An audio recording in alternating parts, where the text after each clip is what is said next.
सबसे पहले बात करते हैं नेटो की। नेटो 32 मुल्कों का ऐसा अलायंस है जो अब तक हर जंग में अमेरिका के साथ रहा है, लेकिन इस बार ये पासा पलट गया है। क्या वजह है कि नेटो दुनिया का सबसे ताकतवर फौजी गठबंधन ईरान के साथ हो रही इस जंग में खुलकर डोनाल्ड ट्रंप के साथ खड़ा नजर नहीं आया?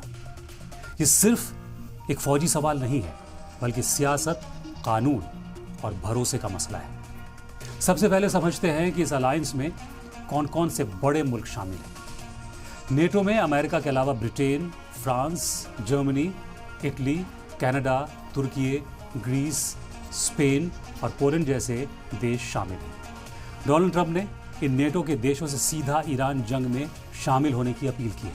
खास तौर पर स्ट्रेट ऑफ हॉर्मुज़ को ईरान से आज़ाद करने के लिए नेवी भेजने की भी अपील की।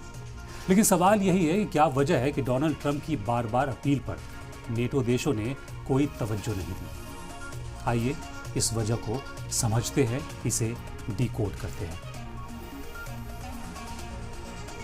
नेटो के साथ ना आने की इसकी पहली वजह है आर्टिकल 5, मतलब एक पर हमला सब पर हमला। नेटो का सबसे अहम उसूल है आर्टिकल 5, यानी एक पर अगर हमला होता है तो सब पर हमला माना जाएगा।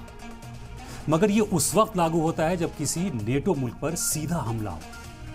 ईरान के साथ इस जंग की शुरुआत अमेरिका ने खुद की है, और वो भी नेटो के अलाइज को कॉन्फिडेंस में लिए बिना। इसलिए नेटो पर कोई कानूनी जिम्मेदारी या कंपल्शन नहीं बनती। कई यूरोपियन लीडर्स ने साफ कहा है कि नेटो का नहीं, अमेरिका का फैसला है। दूसरी वजह यूरोप की डिप्लोमेसी फर्स्ट पॉलिसी। जर्मनी और फ्रांस जैसे मुल्क हमेशा जंग से पहले डिप्लोमेसी को तरजीह देते हैं। जर्मन चांसलर ने कहा कि मिडिल ईस्ट में जंग की कोई जगह नहीं है। फ्रांस की तरफ से भी यह पैगाम आया कि तनाव को कम किया जाए, न कि बढ़ाया जाए। तीसरी वजह है ईरान न्यूक्लियर डील का मुद्दा। Iran nuclear deal JCPOA Europe के लिए एक अहम समझौता था, लेकिन ट्रंप ने इजराइल के दबाव में इस डील को तोड़ दिया। तब कई यूरोपियन मुल्कों ने खुलकर नाइत्तेफाकी का इजहार भी किया था, नाराजगी का भी इजहार किया था। यूरोप ने साफ तौर पर कहा था कि हम इस डील को बचाना चाहते हैं क्योंकि यही जंग को रोक सकती है। लेकिन तब अमेरिका ने सिरे से नेटो के दोस्तों की सलाह को खारिज कर दिया था। चौथी वजह है ट्रंप की अमेरिका फर्स्ट पॉलिसी। ट्रंप ने बार बार नेटो पर सवाल उठाए, फंडिंग, जिम्मेदारी और रोल को लेकर।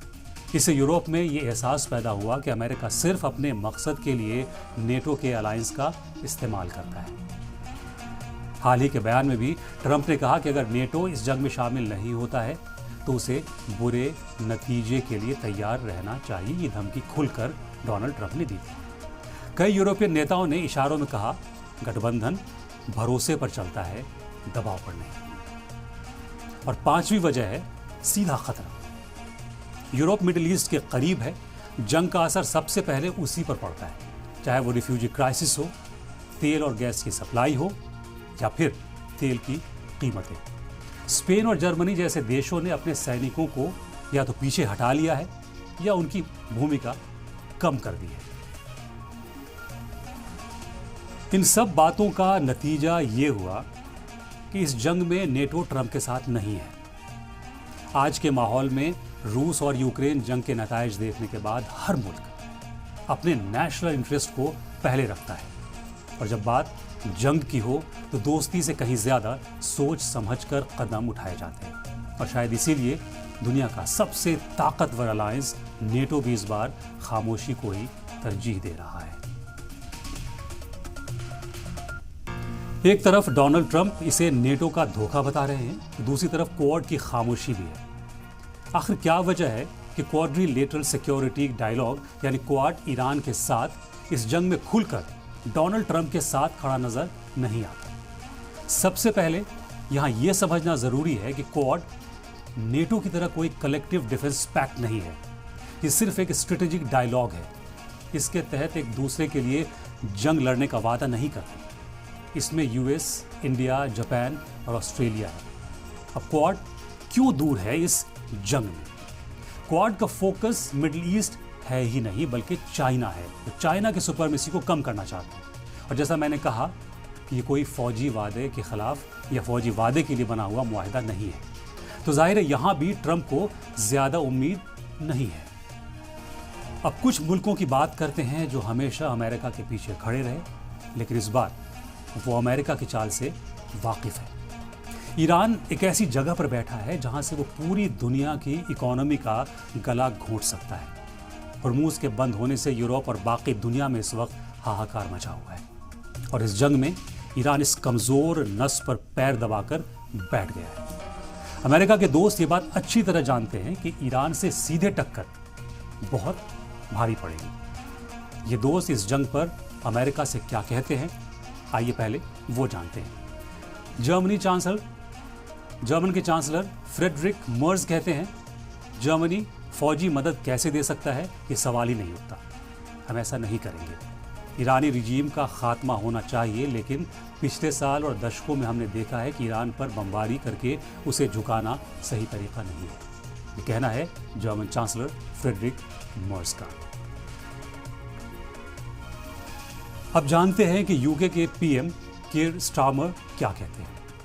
उनका कहना है यूके को इस बड़ी जंग में नहीं खींचा जाना चाहिए। हालांकि हम एक मंसूबे पर काम कर रहे हैं। आखिरकार तेल के बाजार को स्टेबल बनाने के लिए हॉर्मूज स्ट्रेट को खोलना होगा और ये कोई आसान काम नहीं है। इसी तरह इटली की फॉरेन मिनिस्टर एंटोनियो तजानी कहती हैं कि डिप्लोमेसी को ही तरजीह दी जानी चाहिए।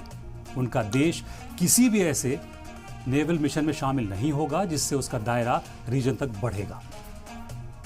फ्रेंच फॉरेन मिनिस्ट्री ने भी अपने एक्स हैंडल पर इसी तरह का पोस्ट किया है।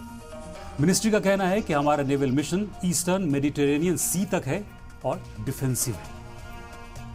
और स्पेन ने अपना स्टैंड तो जंग के शुरू होते ही बिल्कुल साफ कर दिया था।